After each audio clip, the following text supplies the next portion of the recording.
Voilà. Oui, ça fait pratiquement 2 ou 3 semaines que je suis à Paris. On vient de m'appeler aujourd'hui matin. Aujourd'hui le matin ou aujourd'hui matin? On vient de m'appeler aujourd'hui. Je t'ai dit qu'ils m'ont dit quoi? Qui va trouver mon train. Donc, en gros, il y a un frère de Dumbisi qui est là-bas. Va trouver mon train. Oh, il y a un Bossanaki. Mon train est trop cher. Il est dans des 30 000. J'avais oublié comme ça. Mais tu es sur les lots pour la même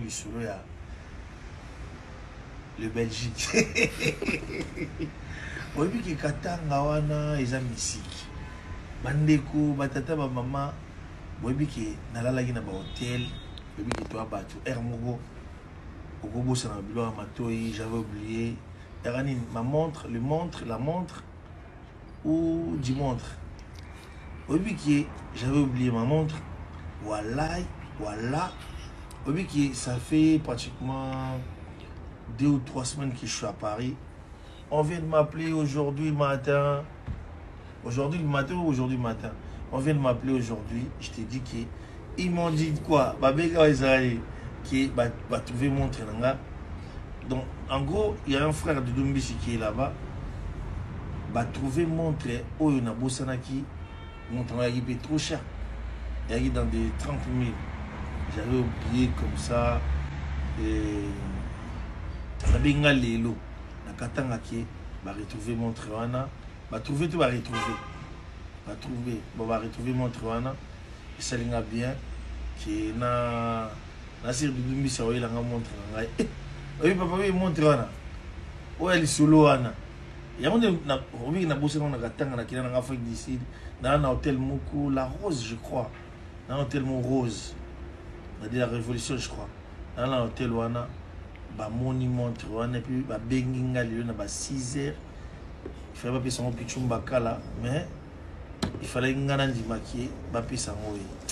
Oui, que Katanga niveau ezali na respect. Katanga niveau ezali na boboto. Ce que ezali ba place mon sous mais et mon anité. Vraiment merci na baka. Bana ya Katanga na ole la bino mabe.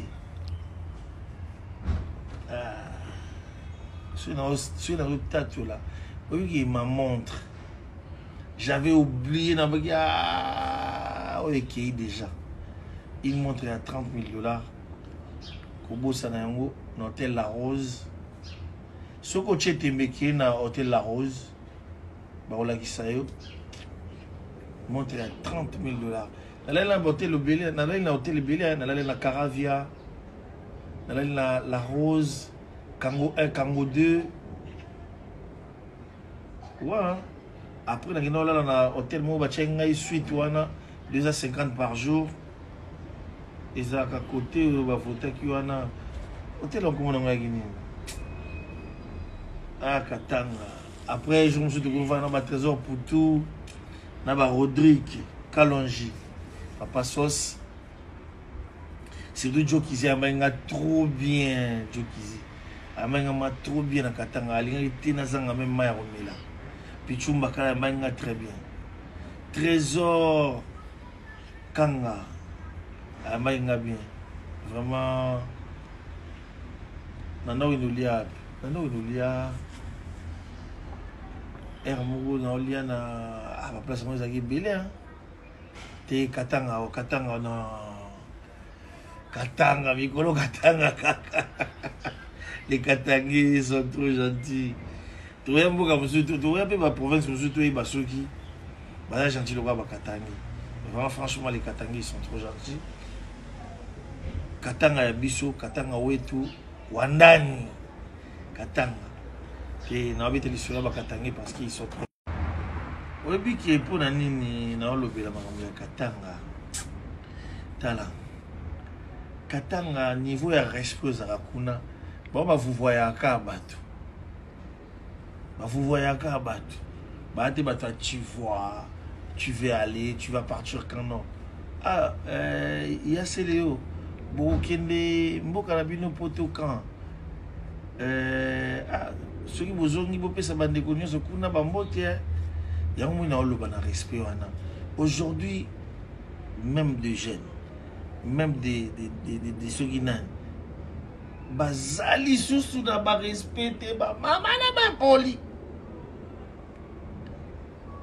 Il y a un moment où on a comme ça Katanga parce que Katanga c'est pour nous les Congolais. Vraiment Katanga, je suis fier de vous. On a moni, il y a un oloba. Baza gentil, respect. Natamoni na Kolwezi. Natamboli vraiment. Maintenant on la bino on a mon arrivé en Afrique du Sud. On a mis en Afrique du Sud mais c'est des bamboka oyo. Non Bakatangé, vous êtes trop gentil.